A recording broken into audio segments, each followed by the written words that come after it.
In this video, we are going to take a look at connecting to the MySQL database using the command line. And I am going to be focused on OS X in this video and also Linux.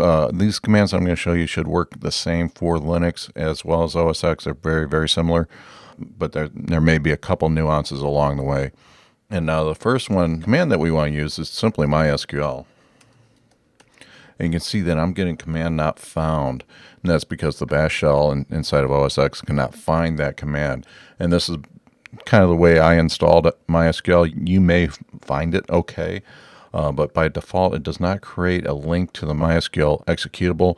Linux systems, I think the installer does do this for you, so it will add the MySQL binaries into your path, so you should be okay there. But if you run into this, what you can do is create an alias.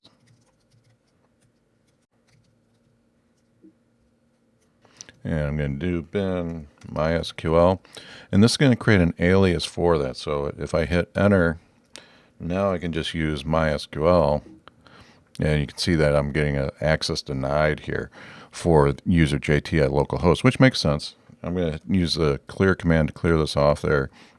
Now to actually connect, what I want to do is MySQL, and I'm going to do a --user equals root. So that's a user. We don't have any other user set up right now. We'll be getting into that in the course further down the road. Now, I also want to do a -p to prompt for the password. So now you can see I have a little entry there for password. Enter in the password for root. And now you can see that I am at the command line. Now there's a number of things that we can do. If I do a help, we bring up the MySQL help for the command line client here. We can see like status. And here we can see the connection details and the version that I'm running. You can see that I have a connection via Unix socket. So the client is going over a socket connection, not TCP/IP, but actually a socket into the server. And again, this is going to be Unix or Linux or OS X. OS X is a derivative of a Unix operating system. So it's going to be specific to that. If you're watching this and you're using Windows, you will be connecting either via TCP/IP or a local pipe, I believe, or named pipe. Now let's take a look at the database a little bit closer. We can do the command show databases.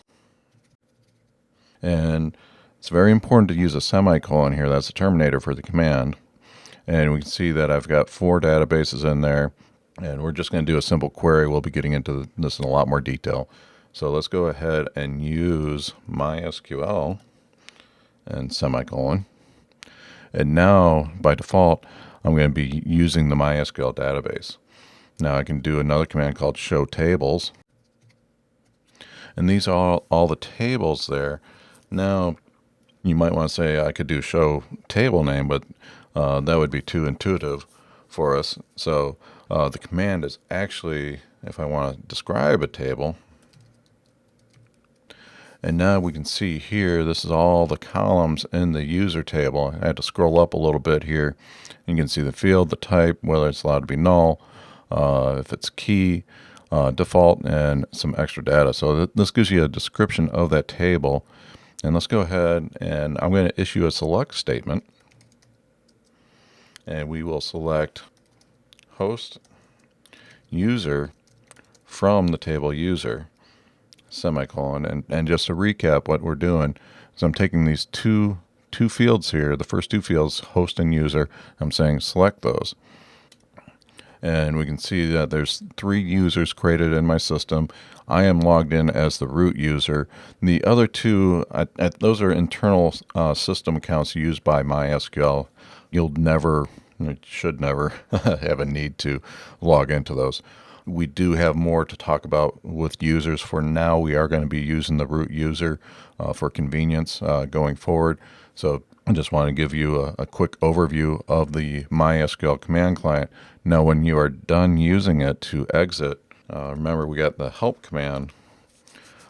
You can do quit or exit. Or I think exit. Yeah, exit or quit. So you see both are listed there. They do the same thing. So I actually will use them interchangeably personally. So do that. And now we can see it says goodbye. And if I do a clear, I'll clear the screen, and we are now out of MySQL.